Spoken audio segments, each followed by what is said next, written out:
Hello and welcome. You're listening to the story The City of Lava, Stone and Water from the Book of Destiny by Maryana Serpinina.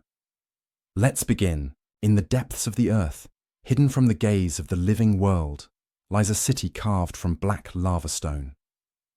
The air is thick with history, the walls steeped in forgotten memories. Every surface bears the rugged texture of porous rock, its dark hue swallowing the dim artificial light that struggles to pierce the perpetual gloom. Once vibrant with life, the city now lies in shadow, its architecture a testament to the ancient hands that shaped it.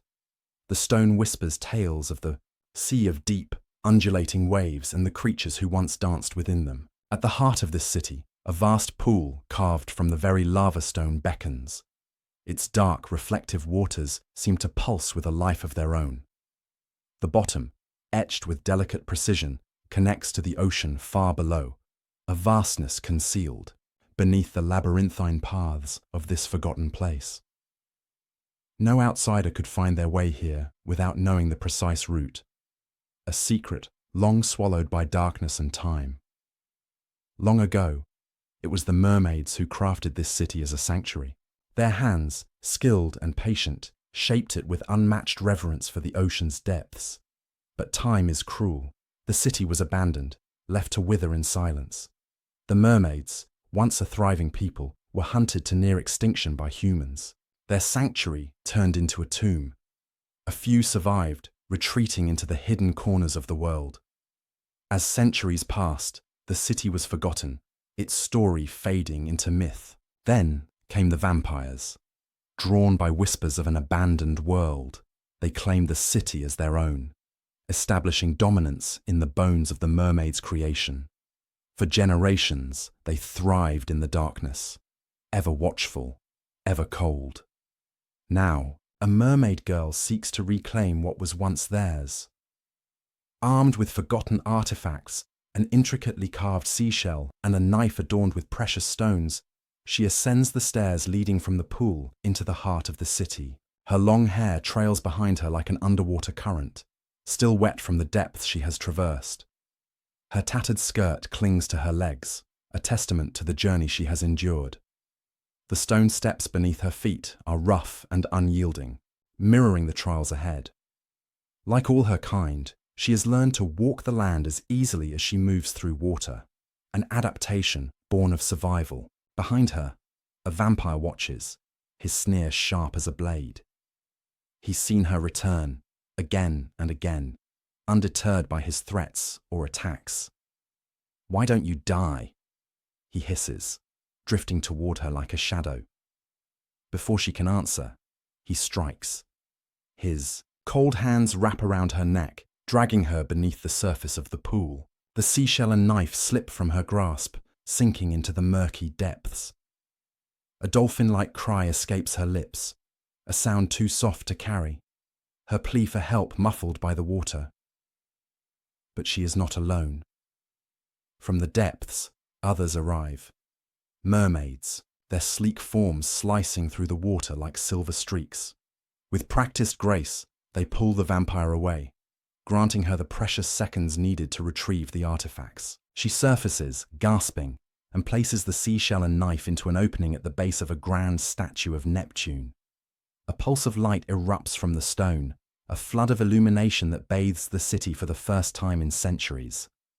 And the city, once shrouded in darkness, begins to stir. From the shadows, the vampires emerge, disoriented by the sudden light. They stare in stunned silence, unsure of what is unfolding before them. The mermaids rise from the water as well, their eyes wide with awe, for they had believed this place was only a legend. But here it is real, their true home. In the stillness, the mermaid girl speaks, her voice steady and unwavering.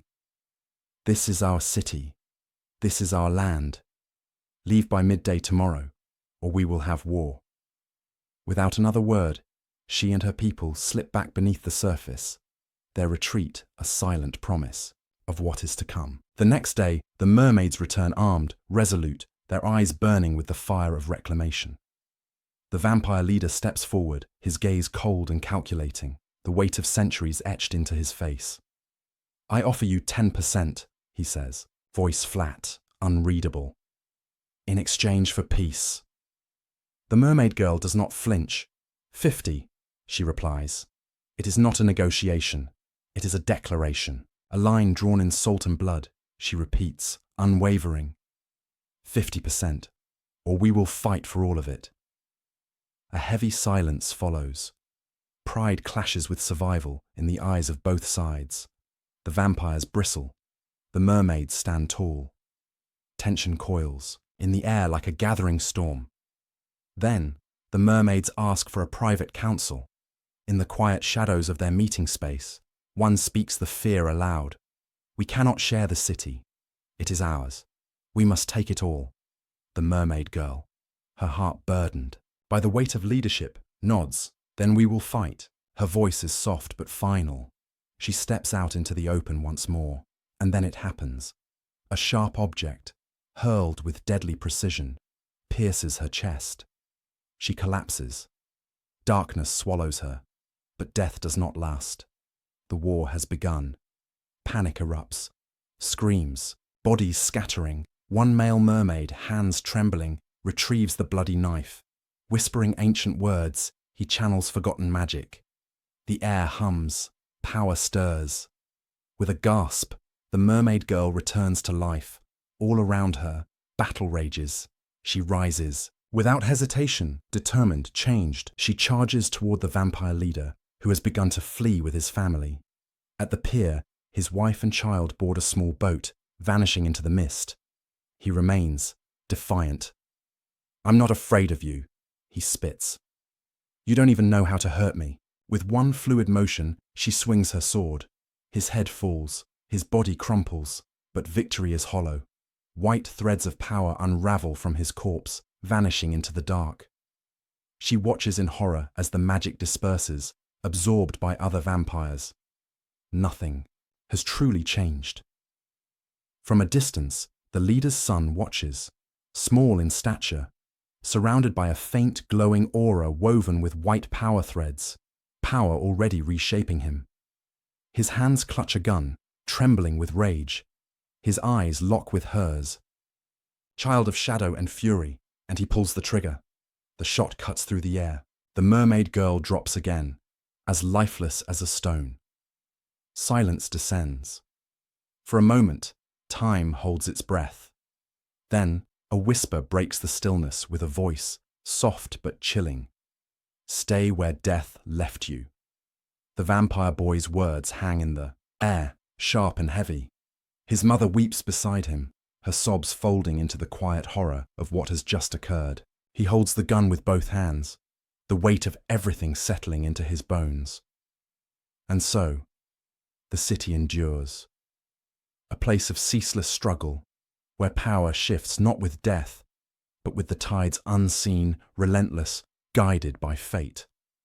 A city built on the bones of forgotten dreams, where the battle for dominion is eternal and the past clings like shadow, never letting go. The end. Thank you for listening.